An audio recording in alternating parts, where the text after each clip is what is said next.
Tidak akan terjadi hari kiamat sampai bermunculan kaum musyrik. Orang-orang musyrik itu bermunculan. Penyembah-penyembah manusia, penyembah-penyembah berhala, penyembah-penyembah pohon, matahari, laut, dan lain sebagainya itu bermunculan. Karena mereka orang-orang musyrik.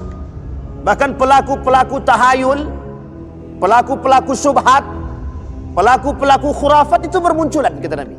Lakanu musyrikin, lakanu musyrikin. Mereka orang musyrik, orang-orang musyrik yang zahir. Aluna bihi wal arham innallaha kada 'alaikum raqiba.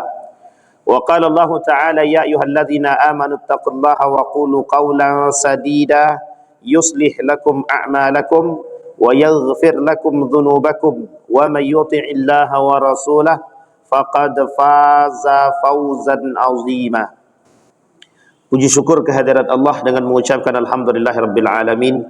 Bersalawat kepada Nabi dengan mengucapkan Allahumma salli ala Muhammad wa ala ali Muhammad fil alamina innaka Hamidum Majid.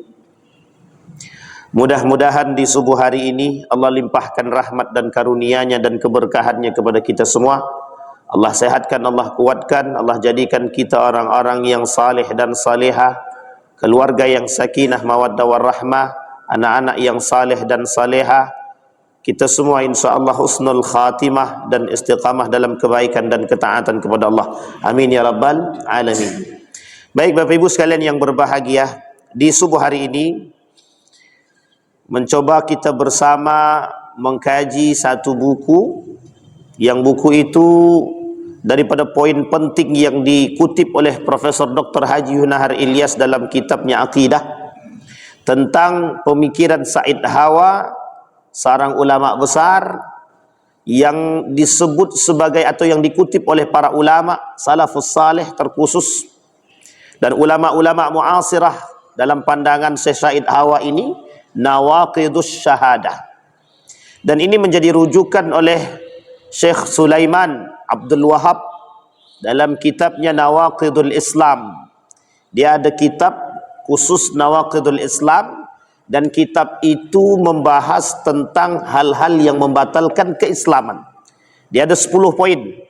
Di dalam kitab Said Hawa yang dikutip oleh Profesor Dr. Haji Yunahar Ilyas itu, beliau mengutip setidaknya ada 20 hal yang nawaqidus syahadah. Berawal daripada Islam, ketika seseorang masuk ke dalam Islam dia punya gerbang. Gerbang untuk masuk ke dalam Islam itu adalah syahadat. Maka setiap muslim itu ketika mereka bersyahadat, dia harus paham konsekuensi daripada syahadat. Bukan sekedar bersyahadat saja. Asyhadu an la ilaha illallah wa asyhadu anna Muhammadar Rasulullah. Bukan hanya sekedar ucapan. Ada esensi yang tersimpan di balik syahadat tersebut. Sehingga penting. Kenapa? Karena ketika orang masuk ke dalam Islam, aslamtum aslamtu lirabbil alamin. Dia masuk ke dalam Islam. Gerbang dia masuk ke dalam Islam itu apa? Syahadat. Pertanyaannya adalah, ada yang membatalkan Islam dan ada yang membatalkan syahadat. Apakah yang membatalkan Islam membatalkan syahadat secara otomatis, atau sebaliknya, ketika batal syahadatnya, batal Islamnya secara otomatis? Ulama berbeda pendapat dalam tingkatan ini. Kata para ulama salaf, orang-orang yang berposisikan pada nawaqidus syahadah atau nawaqidul Islam, mereka tidak kafir, tapi mereka terjerumus dalam perbuatan yang disebut dengan kufur. Dalam bahasa Imam Syamsuddin Az-Zahabi disebut dengan pelaku dosa-dosa besar. Bapak Ibu sekalian yang berbahagia, maka pada subuh hari ini kita ingin coba angkat hal-hal yang membatalkan syahadat. Tapi sebelum sampai pada hal yang membatalkan syahadat, sebaiknya kita lihat terlebih dahulu hakikat dan dampak daripada dua kalimat syahadat tersebut. Kalimat yang pertama yang disebut dengan asyhadu an la ilaha illallah, persaksian kita kepada Allah. Ini sudah disebutkan ketika janin yang masih berada di dalam rahim. Alastu birabbikum qalu bala syahidna. Kalimat ini menjadi dasar bagi umat muslim ketika mereka berada dalam rahim ibunya.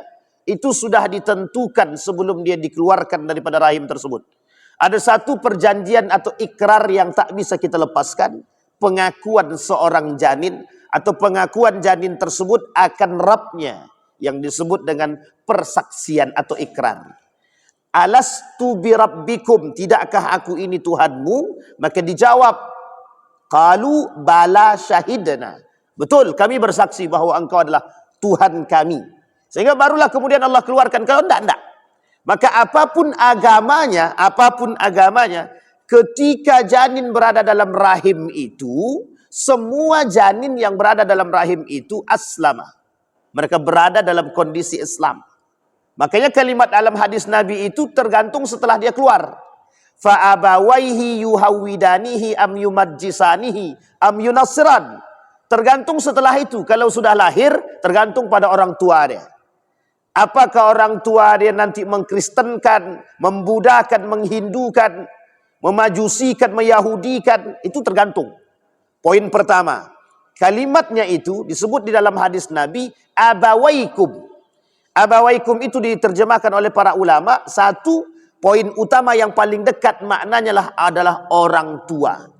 Jadi ketergantungan orang tua terhadap perubahan agama seorang anak sangat terikat.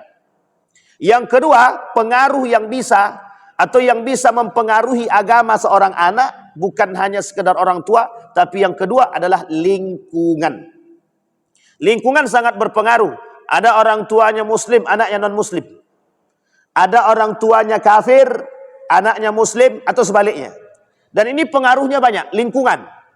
Bisa jadi anaknya berkawan dengan orang-orang non-muslim yang tadinya muslim jadi non-muslim atau jadi kafir.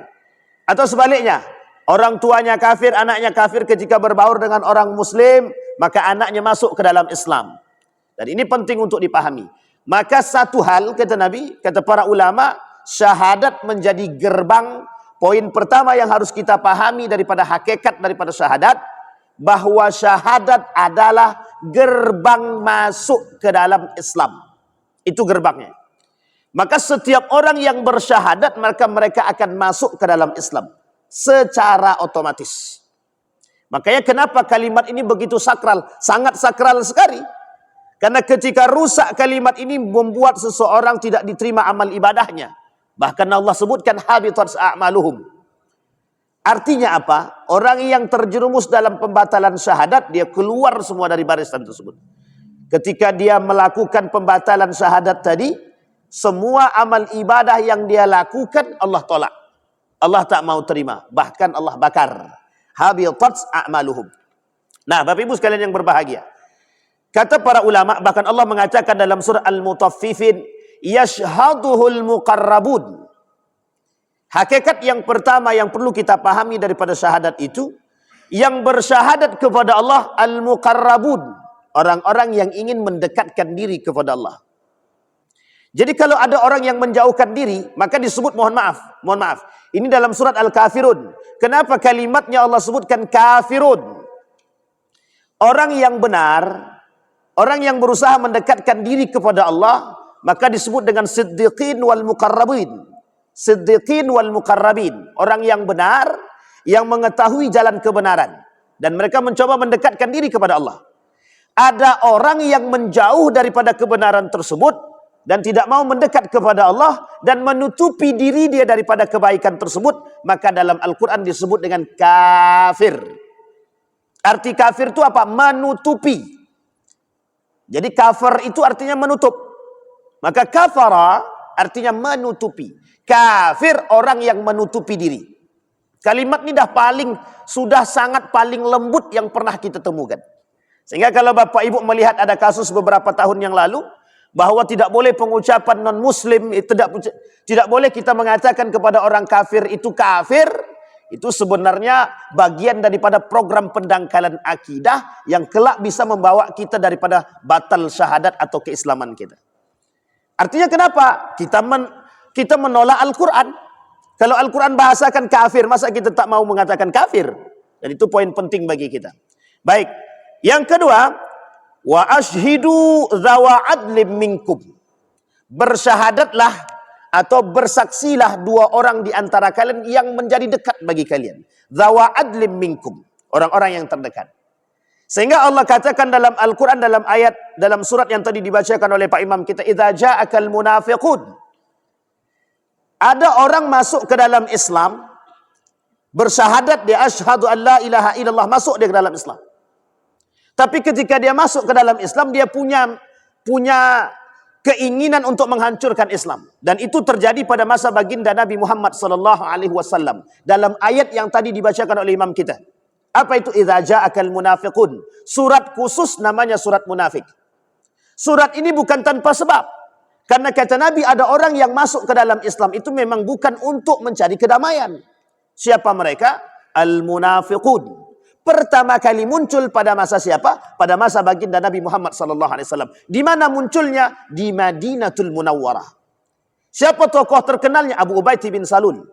Seorang tokoh munafik yang paling terkenal. Bahkan Nabi mengatakan kepada Huzaifah ibn Yaman, ada 40 nama orang munafik yang disampaikan oleh Nabi secara rahasia kepada Huzaifah ibn Yaman, yang mereka masuk ke dalam Islam terpaksa. Artinya kata Nabi, sekalipun mereka bersyahadat, masuk ke dalam Islam, tapi mereka berada kepada kemunafikan, Allah ancam mereka dengan ancaman neraka jahanam, dan itu yang disebut dengan kufur, dan bisa membatalkan syahadat. Baik Bapak Ibu sekalian yang berbahagia. Maka kata Allah, idza ja'akal munafiquna naqalu nashhadu innaka la Rasulullah.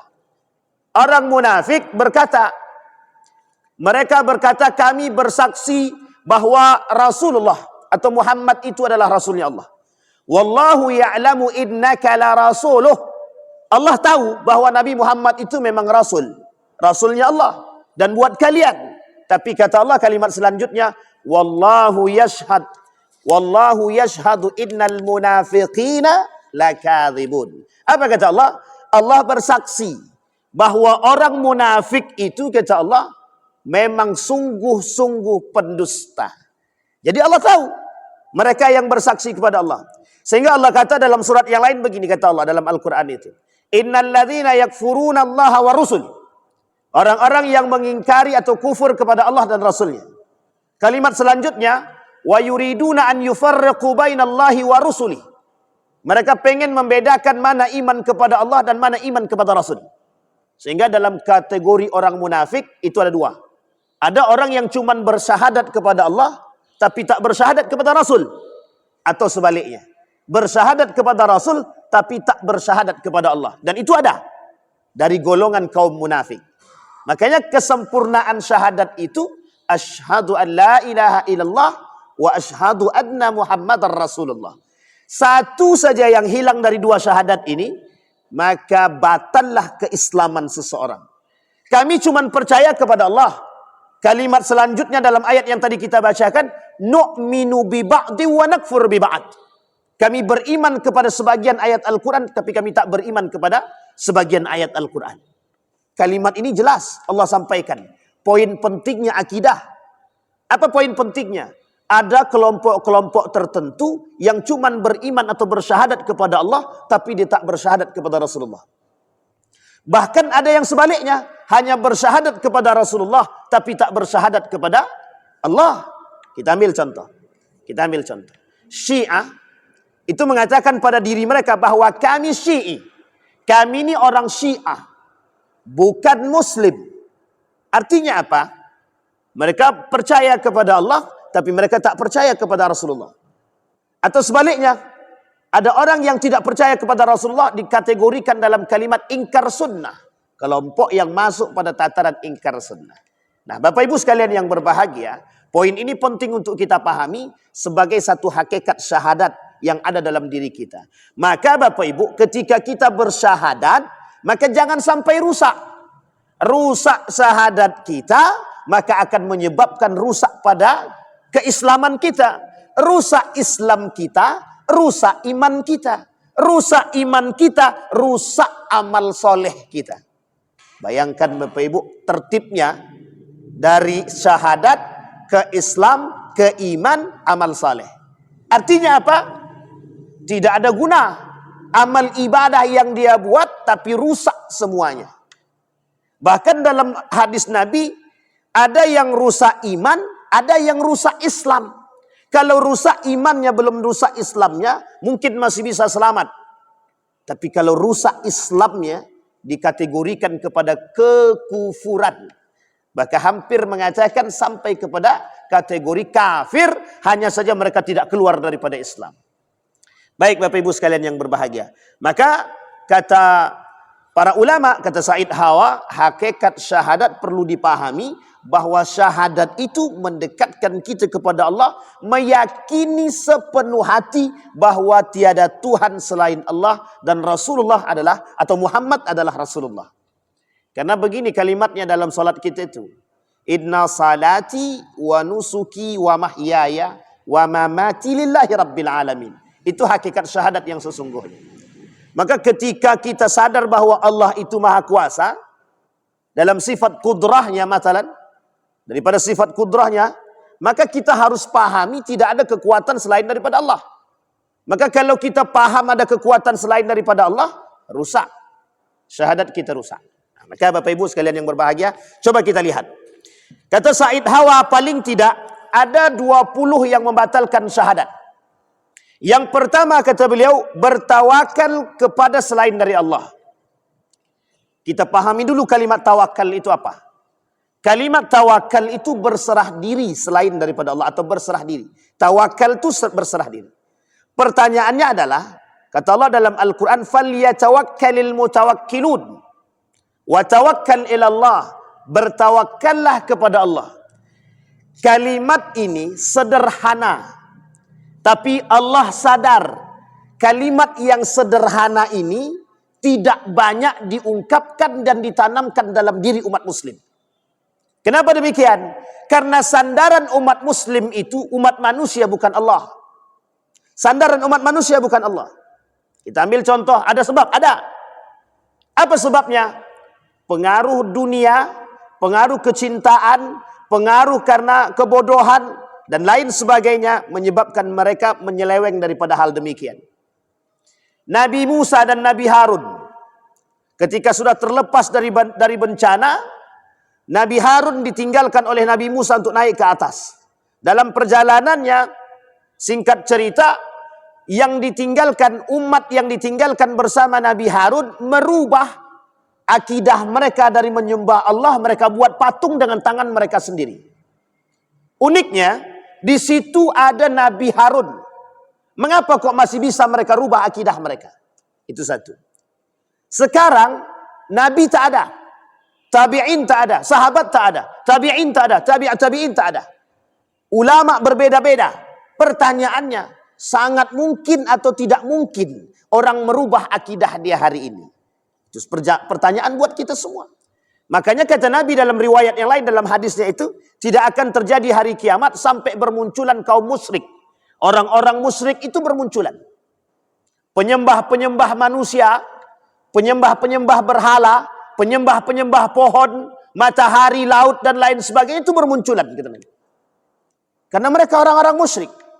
Bahkan pelaku-pelaku tahayul, pelaku-pelaku syubhat, pelaku-pelaku khurafat itu bermunculan, kata Nabi. Lakanu musyrikin. Lakanu musyrikin. Mereka orang musyrik. Orang-orang musyrik yang zahir. Pertanyaannya adalah, apa yang disebut dengan orang yang bertawakal kepada selain Allah? Artinya apa? Ada orang yang berikhtiar, tapi ikhtiarnya dikembalikan kepada selain daripada Allah. Kita ambil konsepnya begini, paling sederhana. Orang yang bertawakal kepada Allah, ketika dia punya masalah, dia akan datang terlebih dahulu kepada Allah, baru kemudian dia lakukan ikhtiar. Setelah dia berikhtiar, barulah dia lakukan kembali bertawakal kepada Allah, atau kembali kepada Allah. Tapi sekarang boleh kita lihat, manusia hari ini, ketika mereka punya masalah, mereka datang kepada manusia, atau datang kepada orang yang mereka anggap lebih pintar daripada mereka, dan lebih berkuasa di antara mereka. Dan ini zahir. Itu yang harus kita alami. Ini yang harus kita hadapi. Dan kita alami hari ini. Berapa banyak orang yang menyandarkan diri dia kepada manusia, melupakan kekuasaan Allah. Ketika anak dia sakit, dia langsung datang ke rumah sakit. Dia tanpa berdoa terlebih dahulu. Ini khawatir. Ini bukan kekhawatiran. Ini menjadi sebuah kebiasaan. Karena kebiasaan kita setiap punya masalah tak datang kepada Allah, atau setiap sakit kita langsung datang ke tukang obat, tanpa mau datang kepada Allah terlebih dahulu. Padahal yang dilakukan oleh para anbiya, yang dilakukan oleh para ulama-ulama saleh, apa kata mereka? berdoa kepada Allah, setelah itu baru mereka melakukan ikhtiar. Setelah ikhtiar, baru mereka kemudian datang kepada Allah bertawakal. Nah, ini yang kemudian harus kita pahami konsepnya. Bukan datang dulu ke tempat yang lain, baru kepada Allah. Itu bukan ikhtiar. Kata Allah, mudah bagi Allah untuk menjawab. Loh, kalian datang bukan kepada aku kok. Manusia yang keluar dari rumahnya, tidak mengucapkan bismillah, tidak berniat untuk Allah, berarti mereka bukan untukku, kata Allah. Mereka melakukan sesuatu bukan untukku. Kalau mereka keluar dari rumahnya, berniat karena Allah, bismillah, dia ucapkan bismillah, mereka lakukan semua itu untuk Allah. Pertanyaannya adalah, sesederhana itukah? Betul. Memang sesederhana itu. Tapi sederhana itu mampu menyebabkan diterima atau ditolaknya amal ibadah seseorang.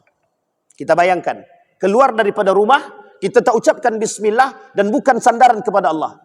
Ketika mati di tengah jalan, adakah Allah mau menganggap itu bagian daripada diri dia? Tidak. Kata Allah, dia bukan untukku. Dia melakukan sesuatu bukan untukku, kata Allah. Dan itu yang disampaikan. Bapak Ibu sekalian yang berbahagia, poin pentingnya adalah, begitulah pengakuan kita terhadap Allah. Kalimat yang sederhana yang disebut dengan oleh Nabi, Samillah, bismillah, mampu menjadi penentu diterima atau ditolaknya amal ibadah seseorang. Nah, sampai di sini bisa dipahami ya Bapak Ibu ya. Ini konsep yang paling penting. Wa 'alallahi falyatawakkal in kuntum mu'minin.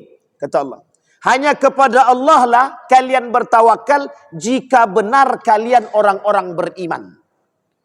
Kalimatnya sederhana, kepada Allah lah kalian bertawakal jika benar kalian orang-orang beriman. Kalimat ini sederhana. Kenapa Allah katakan jika kalian beriman? Karena banyak orang muslim yang tidak beriman. Kalau kita rujuk kepada persentase, jumlah umat muslim lebih banyak daripada jumlah orang beriman. Itu kalau kita rujuk lagi, kita kemudian lakukan penelitian lagi, orang beriman, sekian banyak orang beriman yang sholat ke masjid cuman berapa itu? Kalau kita rujuk lagi, orang yang sholat ke masjid, yang sholatnya khusyuk berapa banyak? Wah, begitu dia. Artinya apa? Begitulah kalimat yang jelas di dalam Al-Quran, bahwa kata Allah, in kuntum mu'minin, jika kalian betul-betul orang beriman. Karena Allah tahu, ada orang yang cuman muslim saja. Makanya kita bisa lihat sekarang orang muslim KTP itu banyak. Kita tidak justice, tapi memang begitu. Ketika azan berkumandang, mereka biasa-biasa saja. Fi udhunihim waqra, di telinga mereka ada sumbatan kok. Muslim, mereka muslim. Secara KTP mereka muslim, bersyahadat kepada Allah, bersyahadat. Tapi mereka tidak paham esensi syahadat itu. Kalau mereka paham esensi syahadat mendekat kepada Allah, dia mesti datang kepada Allah. Dia tidak mungkin tinggalkan Allah. Itu esensinya. Maka poin yang paling penting bagi kita, yang pertama, yang membatalkan syahadat tadi, ketika mereka bertawakal selain daripada Allah. Kami sudah minta bantu tadi sama si Anu tuh untuk masukkan anak kami kerja. Ini poin penting nih, kejadian di tengah-tengah umat hari ini. Betapa maraknya dipertontonkan di hadapan kita sandaran kepada manusia hari ini. Oh, banyak orang berbondong-bondong. Si Anu tuh kan punya kekuasaan. Kenapa kita nak minta bantu sama si Anu tuh aja? Tapi dia tak pernah datang kepada Allah. Ya Allah, anakku mau cari kerja. Ajarkan anak itu tunduk kepada Allah dulu. Baru kemudian kita berikhtiar. Bisa jadi yang lain itu wasilah yang Allah berikan dan yang Allah ridhoi. Kadang ada wasilah yang Allah ridhoi dan Allah yang tidak ridhoi. Ada. Karena pengakuan manusia kepada manusia yang berlebihan. Maka tak bisa kita katakan tawakal kepada Allah. Sedikit saja kita menyandarkan diri kita kepada manusia, itu tak bisa dikatakan bertawakal kepada Allah. Sedikit saja ada pengakuan bahwa manusia lebih baik daripada Allah, habis. Kita ambil contoh perbuatan yang paling sangat sederhana. Kita berobat sembuh penyakit kita dari obat yang kita minum. Kata orang tua kita, obat ini mujarab, ampuh, bisa menyembuhkan penyakit itu. Itu kalimat yang sangat sederhana, yang sengaja dibentuk oleh kaum liberal untuk merusak otak kita agar kita jauh daripada pengakuan kepada Allah. Padahal yang menyembuhkan kita bukan obat. Murni yang menyembuhkan kita itu Allah mutlak. Hanya saja Allah kasih wasilah melalui yang lain. Tapi bayangkan betapa manusia hari ini mengakui kehebatan obat daripada kehebatan Allah. Sederhana pengakuan kita. Itukah yang disebut dengan bertawakal kepada Allah? Tak. Dan itulah yang menyebabkan rusaknya daripada syahadat tadi. Yang kedua kata Allah, tidak mengakui bahwa semua nikmat lahir maupun batin adalah karunia Allah. Ini lebih parah lagi. Alam tarau anna Allah sakhkhara lakum ma fis samawati wa ma fil ard wa asbagha alaikum ni'amahu zahiratan wa batinah. Aku sudah kasih kenikmatan itu dunia akhirat. Aku dah kasih zahir dan batin, kata Allah. Masih banyak manusia yang tak adil pada diri masing-masing. Masih banyak hari ini manusia yang tak adil pada diri dia sendiri. Kita ambil contoh orang yang tidak adil pada diri dia sendiri. Ketika dia mencari atau mengejar dunia saja, tanpa mengejar akhirat, itu tandanya sedang tidak adil pada diri dia. Orang yang adil itu imbang dua-duanya. Imbang dunianya, imbang dua-duanya, dunianya dan akhiratnya. Wabtaghi fima atakallahu ad-daral akhirah wa la tansa nasibaka minad dunya. Dan itu Allah sampaikan. Kalian harus mencari kehidupan akhirat, tapi jangan lupa urusan dunia.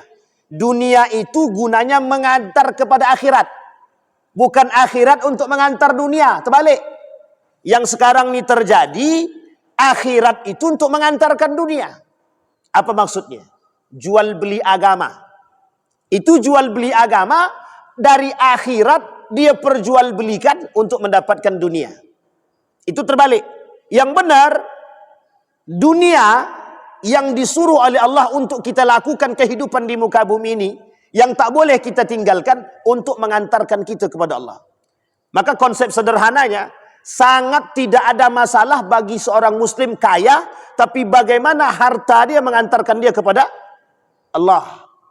Karena pertanggungjawaban dan lain sebagainya. Poin yang kedua, harta itu kenikmatan, ya, yang Allah berikan. Tapi masih banyak manusia yang mengumpat apa yang diberikan oleh Allah. Kita ambil perbuatan paling sederhana. Ketika anak kita kasih makan. Makannya kok cuman ini aja. Bagian daripada umpatan yang tak bersyukur kepada Allah. Bagian daripada umpatan yang tidak bersyukur kepada Allah. Tapi itu anak di bawah umur ya Pak Ustaz. Oke, kita maklumi. Tapi kalau anak yang sudah balik, kemudian mampu berkata demikian, mengumpat makanan dan orang tuanya diam, berarti tandanya pendidikan orang tuanya yang tidak benar. Kenapa kita katakan demikian? Ya karena kita tak mendidik rasa syukur kepada anak. Coba bayangkan, andai kata Allah tak mau kasih makan, apapun itu. Ini mohon maaf Bapak Ibu. Paling banyak sifat yang dianggap sederhana oleh orang hari ini, dan itu sifatnya buruk, tabdzir. Sangat-sangat banyak orang yang melakukan tabdzir. Kita lihat, ketika ada acara apapun, dikasih minum aqua glass. Coba lihat, berapa banyak daripada aqua glass itu yang kosong murni, yang tidak tersisa.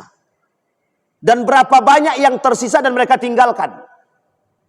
Berapa banyak makanan-makanan yang mereka makan tapi tidak habis. Dan mereka anggap itu biasa. Padahal mohon maaf, tabdzir itu bagian daripada rusaknya iman. Buktinya banyak yang melakukan. Ya, kenapa banyak yang melakukan? Karena mereka menganggap tabdzir itu sederhana. Dosanya biasa-biasa saja. Atau bahkan sebagian kalangan mengatakan itu tak berdosa. Nah, bayangkan Bapak Ibu, apa kata kaum liberal itu? Tabdzir itu tak berdosa. Katanya. Kalau dikatakan tabdzir itu tak berdosa, berarti rusak iman dia. Kenapa? Karena kita diperintahkan tidak boleh tabdzir. Innal mubadzirina kanu min ikhwanis syayatin. Orang yang tabdzir itu kawan daripada setan. Kalimat kawan setan ini kiasan. Kiasan apa? Kiasan saking buruknya perbuatan tersebut. Tapi mengapa kok kita biasa-biasa saja?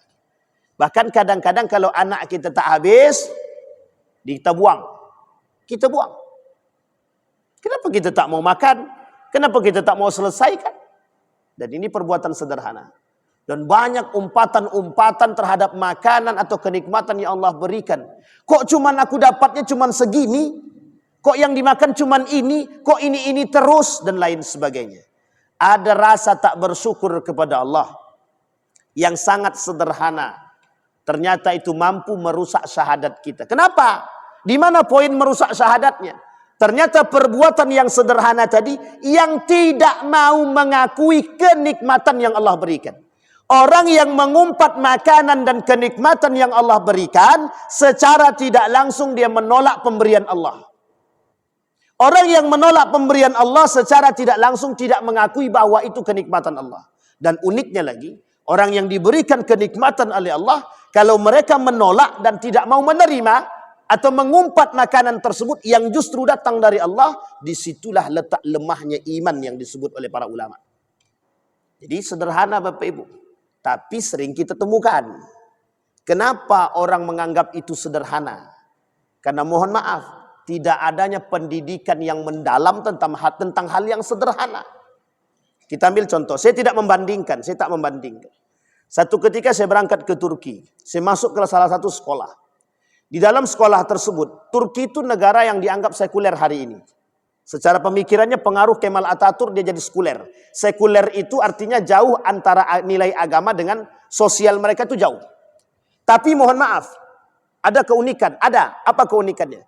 Ketika kita masuk ke dalam sekolah tersebut, ada pendidikan yang mereka buat kepada anak mereka.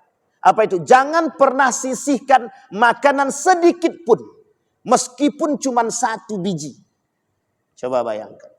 Artinya apa? Dari kecil sudah diberikan pendidikan. Rasa syukur kepada Allah. Meskipun satu sisi negara itu sekuler. Karena sekulernya kan ada sebab. Sebab Kemal Atatürk. Tapi satu sisi mereka menerapkan sistem demikian. Makanya mohon maaf Bapak Ibu, kita bukan membandingkan. Tapi kita perlu mengambil pelajaran. Kita umat muslim harusnya lebih paham dengan nilai-nilai seperti itu. Bukan non-muslim. Inggris, negara yang dianggap sekuler, yang hari ini oleh kata orang sudah mulai merabah kepada nilai-nilai keislaman. Sampai berani orang mengatakan di Inggris itu kami lihat Islam tapi kami tak lihat Muslim. Artinya apa kata mereka? Di Inggris itu kami melihat orang-orang Inggris melakukan nilai-nilai keislaman meskipun tidak banyak orang Muslimnya. Tapi justru sebaliknya gitu. Di Indonesia banyak orang Muslim tapi aku tidak melihat keislaman. Artinya apa? Nilai-nilai keislaman seharusnya dilakukan oleh orang Muslim tapi tidak dilakukan. Ini poin penting bagi kita Bapak Ibu. Kalau Bapak Ibu mau lihat tafsir ini di mana, boleh Bapak Ibu keliling warung-warung. Kelilinglah warung makan baik di malam hari. Kami sudah pernah lakukan beberapa kali, bukan penelitian secara konkret tidak, tapi melihat betapa banyak tafsir-tafsir itu yang dilakukan oleh umat manusia. Bapak Ibu sekalian yang berbahagia, itu bagian daripada kekufuran kita ke nikmatnya Allah. Makanya kalimatnya di dalam Al-Quran, orang yang tidak mensyukuri nikmat Allah itu bukan tidak disebut la yashkur, tidak bersyukur, tapi langsung Allah katakan kafara, kufur. Barang siapa yang kafara, kufur dengan nikmatku kata Allah, ingat azabku sangat pedih kata Allah. Kenapa kalimatnya kafara? Kenapa kalimatnya tidak Allah katakan wa faman la yashkur, barang siapa yang tidak bersyukur, tidak seperti itu. La in syakartum la azidannakum wa la in kafartum kata Allah. Kebalikannya begitu. Kalau kalian bersyukur akan nikmatku aku tambah kata Allah. Kalimat selanjutnya wala in kafartum, kalau kalian kufur. Artinya apa? Sandarannya kalimat yang tadi kita sampaikan. Apa yang disebut dengan kufur tadi? Orang yang tidak mengakui nikmat yang Allah berikan atau mencela, mencaci maki nikmat yang Allah berikan. Sederhana atau tak sederhana, itu ternyata mampu merusak syahadat kita. Sangat sederhana sekali. Pertanyaannya adalah, kalau rusak syahadatnya, apakah dia keluar daripada Islam atau tidak? Nah, ini poin perdebatan para ulama. Kata para ulama, dia tidak keluar daripada Islam, tapi derajat amal ibadah dia sama dengan orang-orang kafir. Sama dengan orang-orang kafir. Artinya apa? Apapun yang dia buat, dia derajatnya sama dengan orang kafir. Tidak Allah terima. Itulah yang disebut dengan kufur. Jadi kufur itu tidak mesti orang kafir. Kufur itu tidak mesti orang kafir. Kufur itu bisa dari orang muslim dan bisa juga dari orang kafir. Orang kafir sudah jelas kekufurannya karena kekafiran dia. Sementara orang muslim ada pelaku kekufuran, ada. Siapa dia? Itulah orang-orang yang tadi mencela nikmatnya Allah. Maka disebut dengan kufur. Bahkan Bapak Ibu sekalian yang berbahagia, dalam kitab Imam Az-Zahabi itu, Al-Kabair, dosa-dosa besar, itu semua pelaku dosa-dosa besar itu dianggap sebagai pelaku kekufuran. Kita ambil contoh, ada orang yang meninggalkan salat. Nabi sebut di dalam hadisnya, "Faman tarakaha faqad kafara." Orang yang meninggalkan salat kafir kata Nabi. Orang yang tak puasa kafir kata Nabi. Orang yang tak zakat kafir kata dia. Pertanyaannya, yang tidak salat, yang tidak zakat, yang tidak puasa itu, yang paham dengan konsep ini muslim atau tak muslim? Muslim. Sekarang kenapa Allah katakan kafir? Apakah dia keluar daripada Islam? Tak. Dia tetap Islam. Dia berada dalam keislaman. Cuma dia kufur kepada Allah. Derajatnya sama. Nah, sama dengan yang tadi. Dikasih kenikmatan, dia caci, dia maki, dia celah bahkan. Baik zahir maupun batin. Sehingga mohon maaf, Allah tak mau terima itu. Kata Allah, mereka kufur. Kata Allah. Seperti yang dilakukan oleh Qarun. Apa kata Qarun yang Allah abadikan dalam Al-Quran? Qala innama utituhu ala ilmin indi. Salah satu bentuk kekufuran yang dilakukan oleh orang yang diberikan oleh Allah kenikmatan itu, ketika mereka diberikan kenikmatan dan kelebihan, mereka tidak mengeluarkan hak mereka. Haknya orang lain. Kata Allah dalam Al-Quran, sebagian wa fi amwalihim haqqun lis-sa'il wal mahrum. Sebagian di antara harta-harta mereka itu, kata Allah, ada haknya orang-orang yang berhak, kata dia. Siapa orang-orang yang berhak itu? Penerima-penerima tadi, siapa orangnya? Pertanyaannya adalah, sama seperti yang dikatakan oleh Qarun. Qarun itu mengatakan dalam Al-Quran itu begini, yang Allah abadikan, innama utituhu ala ilmin indi. Ketika aku diberi, kata Qarun, aku kan punya ilmu. Aku kan mendapatkan harta ini dengan jerih payahku sendiri. Kenapa kalian datang minta zakat, minta sedekah, minta bantu? Kata Qarun. Maka dijawablah oleh Qarun tadi, innama utituhu ala ilmin indi. Semua yang kuhasilkan hari ini, itu adalah hasil jerih payahku. Kata dia. Jadi ngapain kalian datang minta zakat ke sini? Sampai-sampai Nabi Musa yang turun tangan untuk langsung meminta kepada Qarun. Bayangkan. Artinya apa? Allah kata, banyak orang hari ini tak mau berzakat itu dengan alasan begitu. Makanya orang yang tak mau berzakat sama. Abu Bakar memerangi orang yang tak mau zakat. Makanya sekarang ini penting. Ada orang yang tak mau zakat, perangi aja itu. Tapi kan kita punya aturan tersendiri kan begitu. Aturan-aturan seperti ini menjadi masalah bagi kita. Sampai di sini bisa dipahami ya Bapak Ibu ya. Artinya apa? Ada orang yang diberikan kenikmatan kepada Allah, oleh Allah, mereka tak mau keluarkan sedikit daripada haknya orang lain, daripada harta mereka, berarti secara tidak langsung mereka sedang melakukan kekufuran terhadap nikmatnya Allah. Makanya Bapak Ibu, mohon maaf, berzakat jangan tunggu sempurna. Keluarkan saja. Kalau memang ternyata itu tak sampai zakat kita, ya masuk sedekah kita. Artinya ada yang kita kasih. Biar bentuk daripada syukur kita kepada Allah. Baik Bapak Ibu. Yang ketiga. Yang terakhir. Di 20. Tak mungkin dibahas semua. Nah, mudah-mudahan. Kalau Allah izinkan kita. Yang ketiga kata Allah. Beramal dengan tujuan selain daripada Allah. Wah ini parah lagi. Apa kata Allah di dalam Al-Quran. Dalam surah Al-An'am. Qul inna salati wa nusuki wa mahyaya wa mamati lillahi rabbil alamin. Ini pengakuan manusia. Pengakuan seorang hamba kepada Allah. Apa kata manusia? Kepada Allah. Sesungguhnya salatku, apapun ibadahku, untukmu, kata dia. Sekarang saya tanya kepada kita semua Bapak Ibu. Begitukah perilaku kita kepada Allah? Inna salati. Begitu dalam salat kita kan. Dalam solat aja kita kadang-kadang kita masih ingat yang kita ingat itu kunci hilang, duit hilang. Dalam solat, memang dalam solat itu kadang-kadang mujarab itu, kunci yang hilang bisa ketemu. Dia ada dua tempat kata para ulama itu ada dua tempat yang mujarab itu untuk mengingat yang hilang. Satu dalam solat, yang kedua dalam kamar mandi kata dia. Sangat unik sekali Bapak Ibu. Artinya apa Bapak Ibu sekalian yang berbahagia? Poin penting kita, pengakuan manusia kepada Allah, inna salati wa nusuki wa mahyaya lillahi rabbil alamin wa mamati lillahi rabbil alamin. Kami mengakui bahwa Allah itu segalanya. Tapi kenyataannya kan tak begitu. Di akhir zaman kata Nabi, bahkan kata Nabi di akhir zaman bukan begitu. Lebih parah lagi kata Nabi. Yakunu khalfun min ba'di sittina sanah adha'us salah wa taba'us syahawat fasawfa yalqawna ghayya thumma yakunu khalfun ba'da sittina sanah kata Nabi.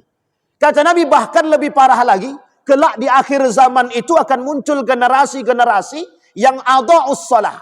Mereka tak mau salat. Mereka meninggalkan salat. Kalaulah salat mereka tinggalkan, pengakuan mereka kepada Allah pasti mereka tinggalkan. Karena kalimat itu sering kita ucapkan dalam salat. Inna salati wa nusuki wa mahyaya wa mamati lillahi rabbil alamin. Kalaulah dia muslim, dia tak akan mungkin mengemis kepada manusia. Kalau dia mukmin, tidak mungkin seorang mukmin itu mengemis kepada manusia. Itu tidak mungkin. Kalau dia mukmin. Makanya kalimat kata Allah tadi, in kuntum mu'minin. Jika kalian benar-benar orang beriman. Tawakalnya kepada Allah. Ini mengemis kepada manusia. Meminta kepada manusia. Mohon maaf, jangan tersinggung. Itu keadaan yang real hari ini yang kita hadapi. Kenapa kata Nabi, kelak di akhir zaman itu, urwatan, nilai-nilai Islam itu hilang sedikit demi sedikit. Artinya apa? Orang-orang muslim tak akan mau menjalankan nilai keislaman. Yang menyebabkan hilang nilai keislaman itu siapa? Umat muslim itu sendiri. Sedikit demi sedikit hilang dari diri. Apa contohnya? Itu tadi.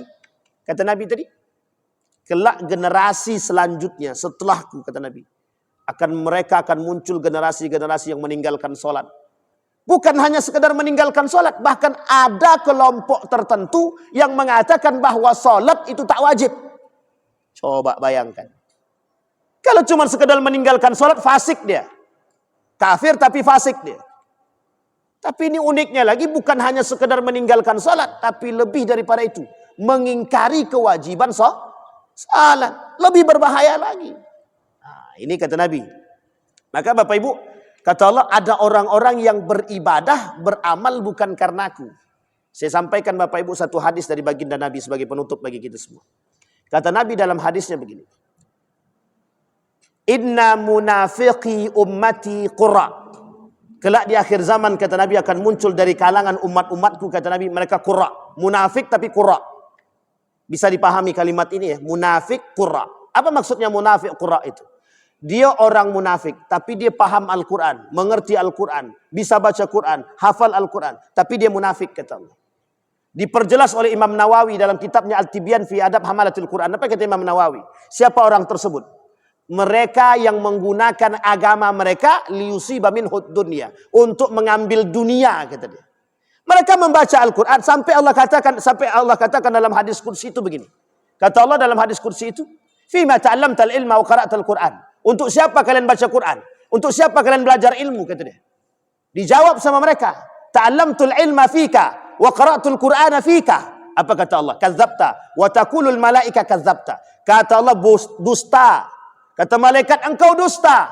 Ta'allamtal ilma liyuqalu aliman wa qara'tal Qur'ana liyuqalu qari'an. Ada manusia-manusia di akhir zaman kata Nabi menuntut ilmu untuk dipanggil alim. Itu bukan tujuan karena Allah.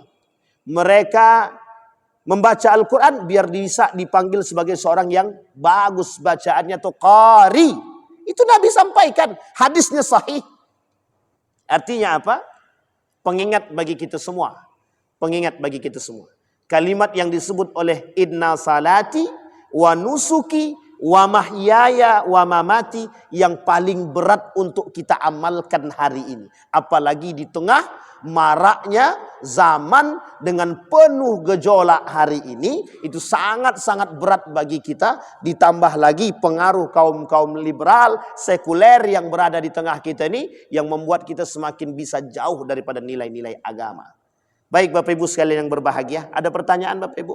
Tidak ada, alhamdulillah. Aman Bapak Ibu, ada pertanyaan? Ibu-ibu ada pertanyaan? Bapak-bapak ada pertanyaan? Cukup? Aman? Masih aman? Ini baru 3 ini, belum goyang kan? Nanti kalau dah lebih dari 3 banyak goyang biasanya nih.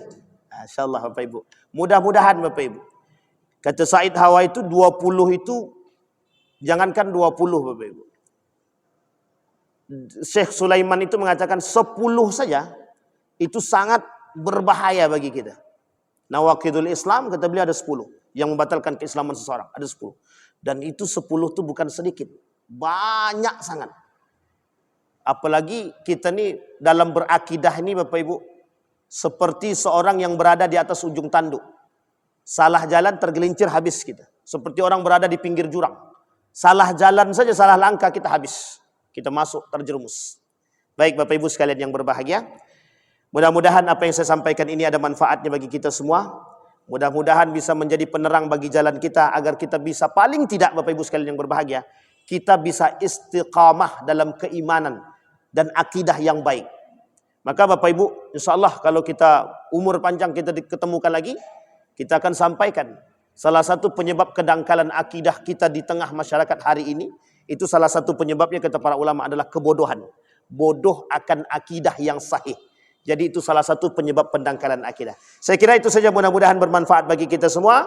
Mudah-mudahan ada baiknya bagi kita semua. Mudah-mudahan bisa penuntun kita, bisa menjadi, bisa memberikan kita tuntunan yang baik sehingga kelak kita mati dalam keadaan husnul khatimah dan dengan akidah yang baik dan benar. Fa'tabiru ya ulil absar la'allakum tuflihun. Assalamualaikum warahmatullahi wabarakatuh.